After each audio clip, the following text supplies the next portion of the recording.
I've been enjoying playing Clavinova pianos for about 20 years. I've had them at home, I've had them in my studio, I've had them on tour with me, and I've discovered that Yamaha are celebrating 30 glorious years of making these things.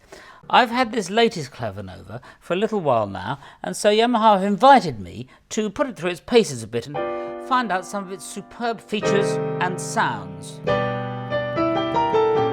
So I'd start, of course, with the piano.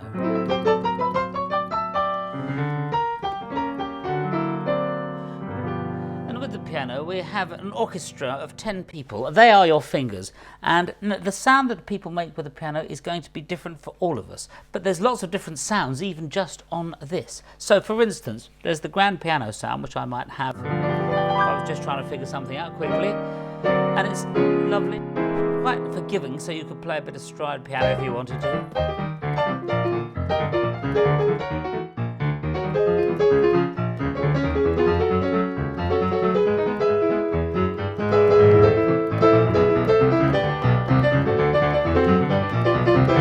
So forth. It's quite forgiving, and there's also sort of other sounds. You just press a button and you've got nice other pictures as well. I do enjoy pictures.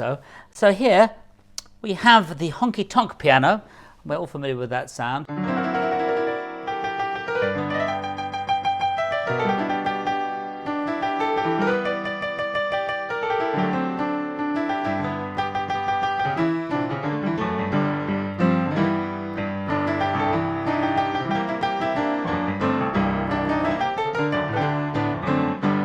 Also in here it has a lot of the lovely vintage sounds of keyboards, a lot of the things I grew up with. For instance, when I first toured with Squeeze, you couldn't get a piano anywhere, and there was nothing like this, and we used to use the CP-80 piano, which I've still got my CP-80, but it had a very distinctive sound, and this is it. In fact, I remember it was a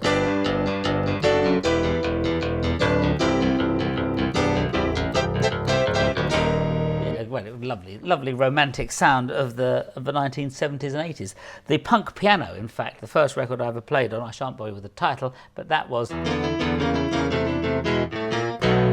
it was on one of these. This is what the British sort of punk and blues people had. But there's not just that. You can also, for instance, on the other side of the Atlantic, when we were sort of babies, Stevie Wonder had this lovely clavinet.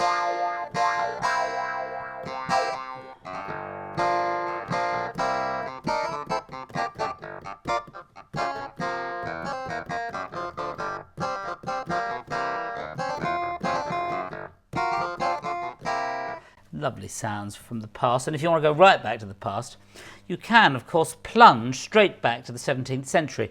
Now, in my studio, often we'll be thinking, should we overdub something of this or something of that on there? And we have one of these in the studio because we'll go straight to it, rather than sort of ring up and have a 18th century harpsichord delivered to the studio at great expense and bother. Perhaps we just open this up, press the button, and you'd immediately have this sort of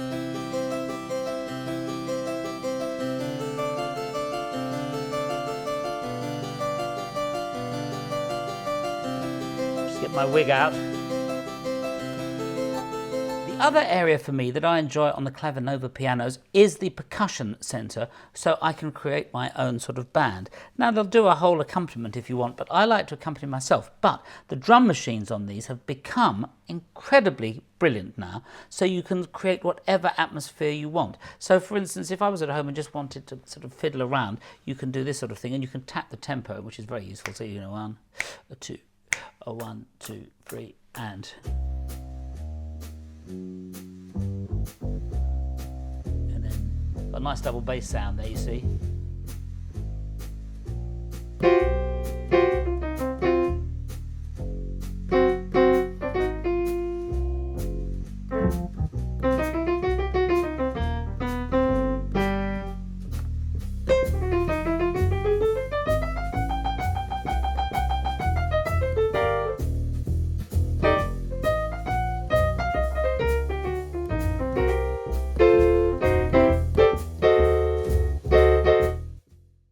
What I particularly really love about this rhythm section of the whole thing, or the style section of the whole thing, is you pick something at random, like it might have been Ibiza dance, or here we've got another little bit of hip hop, and you put it in, it just kind of makes you think in a different way. So you've got this kind of really great sounding things, and you can just then start thinking.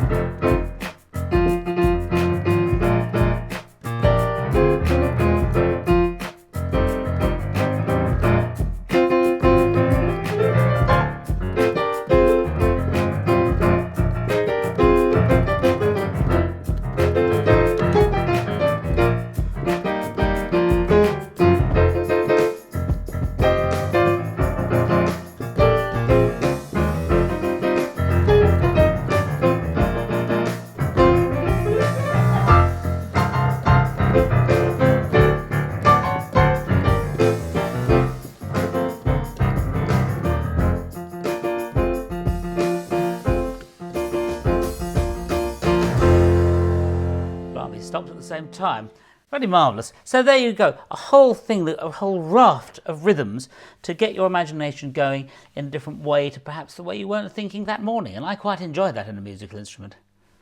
So another rather ingenious device is this. So on this little stick here, I can put it in there, and on there I will have a lot of my orchestra that I can play around with if I'm at home trying to work out if I was going to kind of change the arrangement, or if I was going to try a different piano part, but without boring all of them by making them running it again and again. I've got it in here, so I can plug it into here like so. Nice easy fit. At this point I then select my own double O boogie, close here, press play here, count it in, and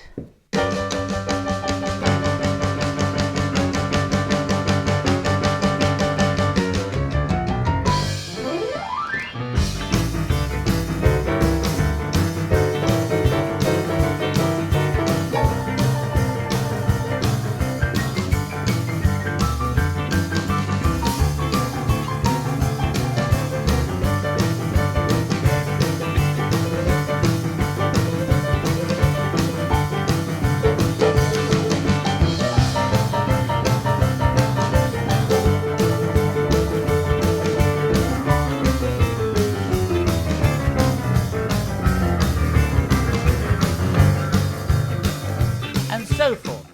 We can contrast the world of boogie with this is a song that I wrote that Shane MacGowan sang, and for instance it's often the sort of thing we're thinking, well, should we put strings on something? So what we'd do in the studio is with the Clavinova we'd sit and we'd try and work out what strings might do, and then we could hear what the sound would be like. And so this is really what we would have done. So here's Shane singing the song, and then we think, do we want strings, you know? So you've got a piano playing, nice little intro, and then you put layer some nice strings over to sort of give it some warmth, or try it on here first. An orange on the table, your dress upon the floor, the two of us upon our bed. Who could ask for more? Through traffic jams, past caravans, I traveled the whole night through. But I would give up everything just to be home with you.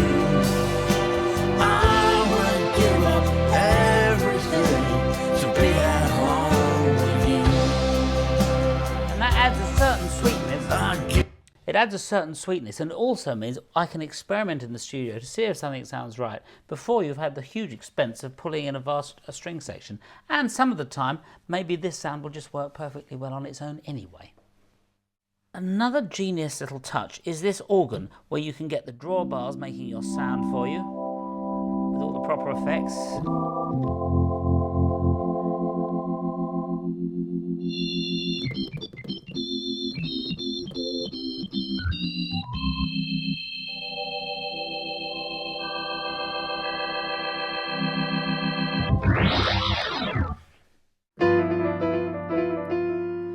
No matter what level of the piano you're at, it's a very convenient instrument. You can put headphones in so you can listen and practice without bothering the other people in the home or standing next to you even.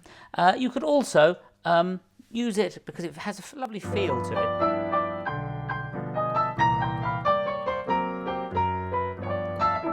To practice, or write.